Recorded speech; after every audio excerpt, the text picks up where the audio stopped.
Hey there, ladies and gentlemen. Welcome back to the Food Experience. Today's experience, oh my, I've been wanting to do this for a long time. Cinnamon rolls in the Kalorik Maxx air fryer oven. And I will be baking them. I will not be air frying them. But I found a cool recipe. I've been in search of a good recipe. They're all very common and the same from what I've noticed. Little tweaks here and there. However, I ran across Tatyana's Everyday Food, and she has a website in addition to a YouTube channel that I highly recommend checking out. So in the description of my video, look for a link back to her website and her YouTube channel and show her some support. She does a lot of great stuff. So without further ado, got a lot of stuff to prepare, and I've never even done this. I'm not really great at baking, but here we go. This is pretty much everything you will need for the recipe.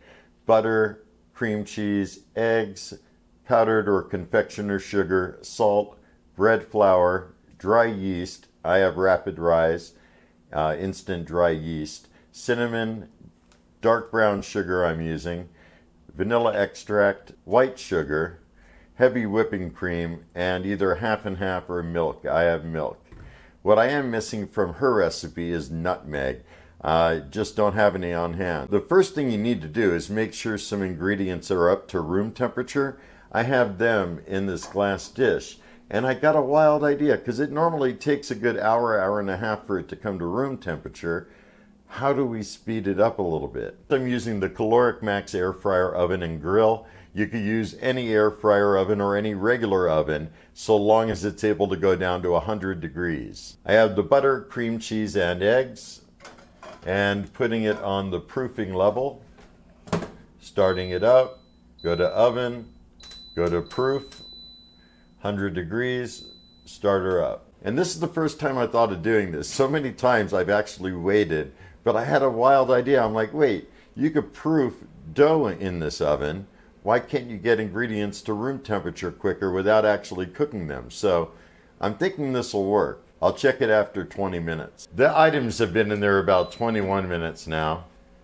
That definitely worked. The butter's up to room temperature. It's a little greasy almost on that side of the pan. Same with the cream cheese, and the eggs are definitely room temperature as well. That was a good idea. You want to start off with some warm milk and make sure it's around 120 degrees. This is 120.4. Putting it in a large bowl. Add a half cup of granulated sugar and 1 packet of instant dry yeast, 2½ teaspoons. And let it sit for about 5 minutes. It's been resting about 5 minutes, looks a little foamy. And now I'm adding in a 1/3 cup of melted butter, unsalted melted butter, teaspoon of salt, and 2 eggs. Whisk everything together. Now start gradually adding in the flour while whisking. And you want to keep adding the flour until it gets to where it's like a dough, not liquid like this. Okay, now that's looking really good. Still sticky, but it's definitely workable. Next, flour your work surface and turn out the dough. And you want to knead it for a few minutes till it's a nice soft dough. That's definitely a nice soft dough. I could push it, it bounces back. It doesn't feel dry, it definitely feels nice and moist. Next, I'm greasing up a medium bowl. I'm using butter, you can use oil, whatever you feel like using. Taking the dough, like I said, it's nice and soft. I could push my fingers in and it slowly comes back, but it feels like it's at a nice consistency and it's not sticking to my fingers. Next, cover it with a tea towel or plastic wrap or whatever you have on hand. The wire rack is in the proofing position down at the bottom. Putting the covered bowl in, oven, proof, 100 degrees. What you're looking for is the dough to double in size. If you have a cooler room, you could leave it out. It's just going to take longer. And I have a hunch that it's not even going to take an hour. I'll check on it after about 40 minutes. Now that the dough is proofing, it's a great time to make the filling. I have 1 cup packed brown sugar, adding 2.5 tablespoons of ground cinnamon. Mix that up really well. I think that's mixed in pretty well. Now waiting for the dough to finish proofing. And by the way, I am using King Arthur bread flour. I did lower the temperature to 90 degrees. I've been monitoring it with this probe. It's set on the wire rack and it's at 111 right now. It goes between like 110 to 117. So it seems to be at a good temperature where it won't kill the yeast. And I think this time should pretty much take care of it. Let's check it out. Oh yeah, it has definitely risen, folks, most definitely. So we want to turn that out onto a floured surface. I have it pretty much in a rectangle, as close as I'm going to get it. Next, you want 1/3 cup of unsalted, softened butter. This has been sitting out at room temperature the whole time.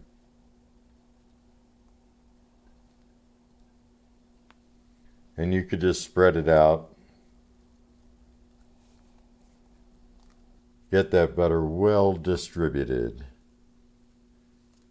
Next, take the cinnamon brown sugar mix that you made, and you want to give a good dusting here.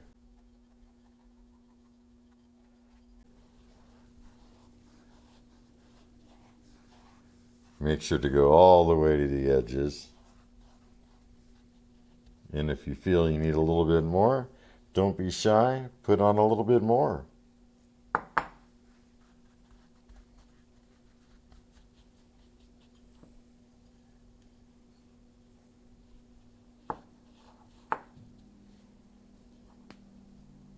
It's just soaking into that buttery goodness that I put it over. I've never done this before, and I guess the trick is you want to slowly get it to roll.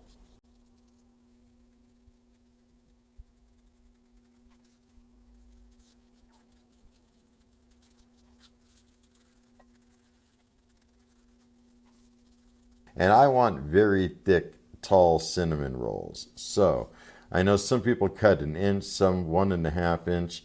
I'm going for like that 2-inch mark. And I'm just being approximate about it. Fairly even. And I could chop the end of this off just to make it even. What I'll do is lightly grease up this pan.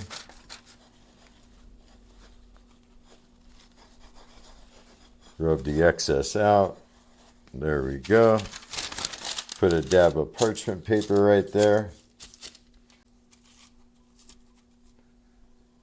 And see how many I could fit on here. And they're loaded with cinnamon.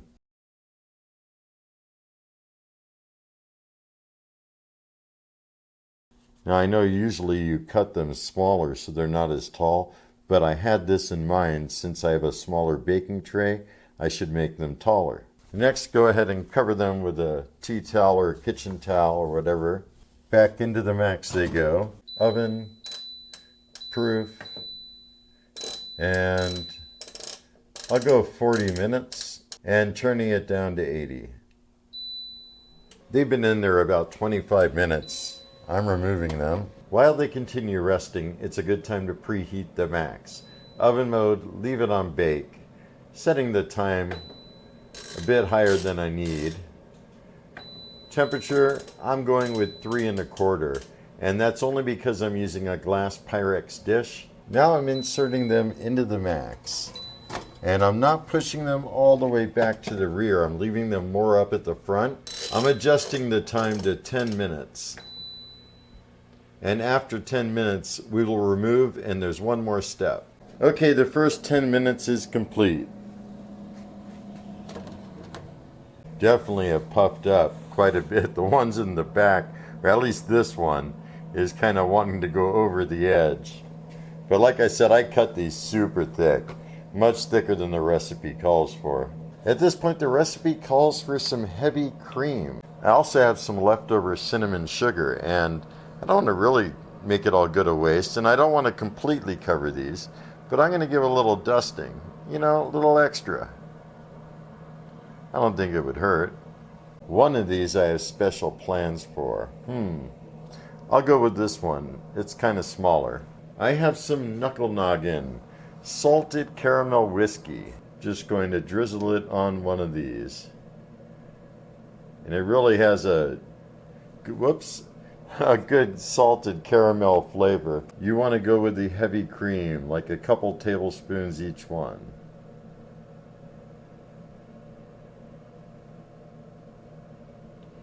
Okay.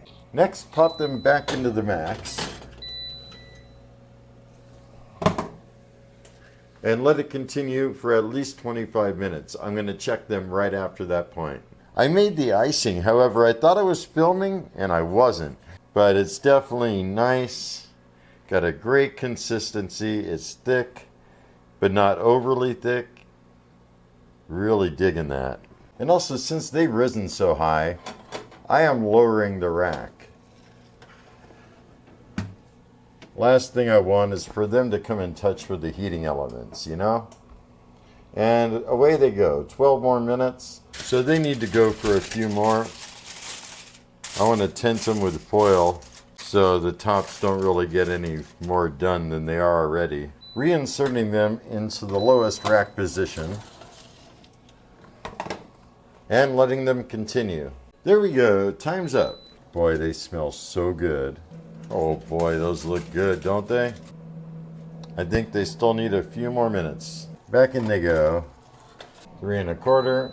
And usually when you do it at 3 1/4 with a glass pan, you have to go like 10 minutes longer than the recipe calls. So it doesn't really surprise me. And I'll set it for 10 minutes. Okay, time's up. The icing has been sitting here, thickening up. I mean, it's nice and thick. At this time, I'm gonna spoon it on while they're nice and hot. And that icing will get right in between all those nooks and crannies.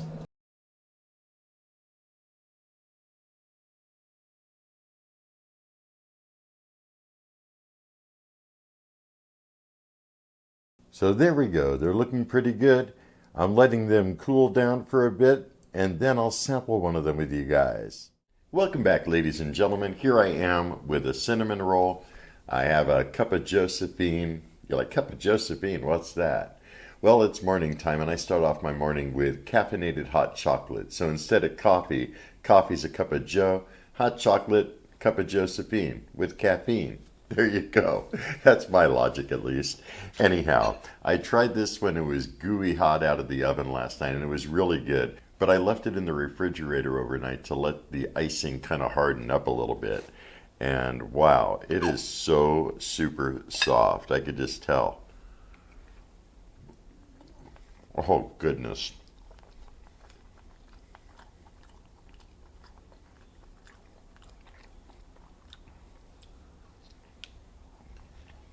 Do it again.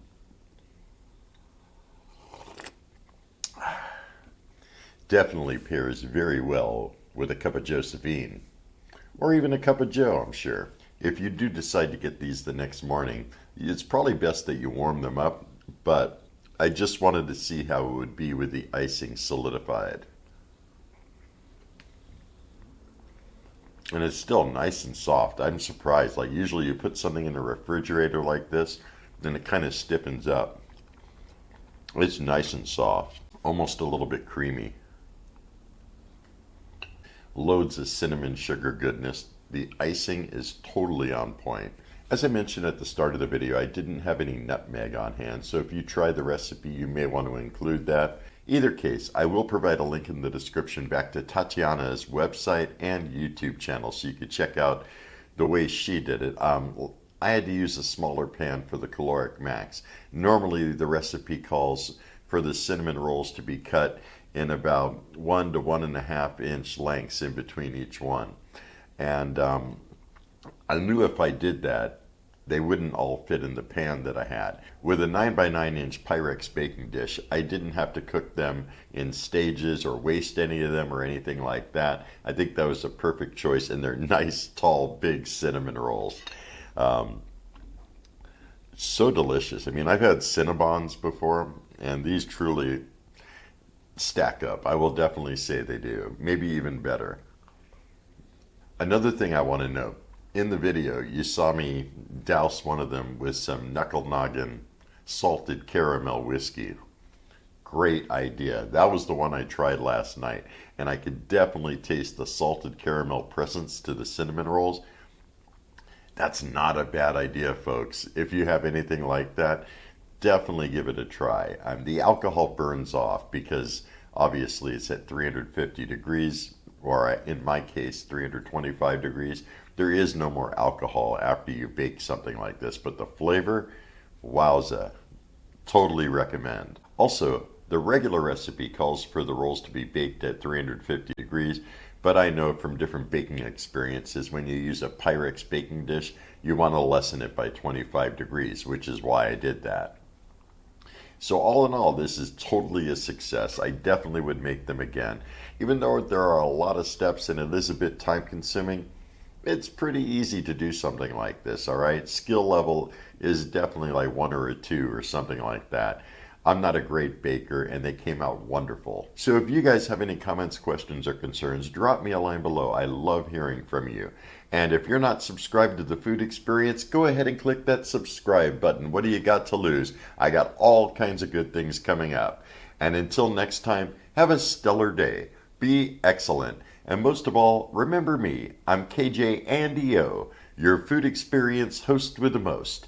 Y'all take care, and I'll see you next time.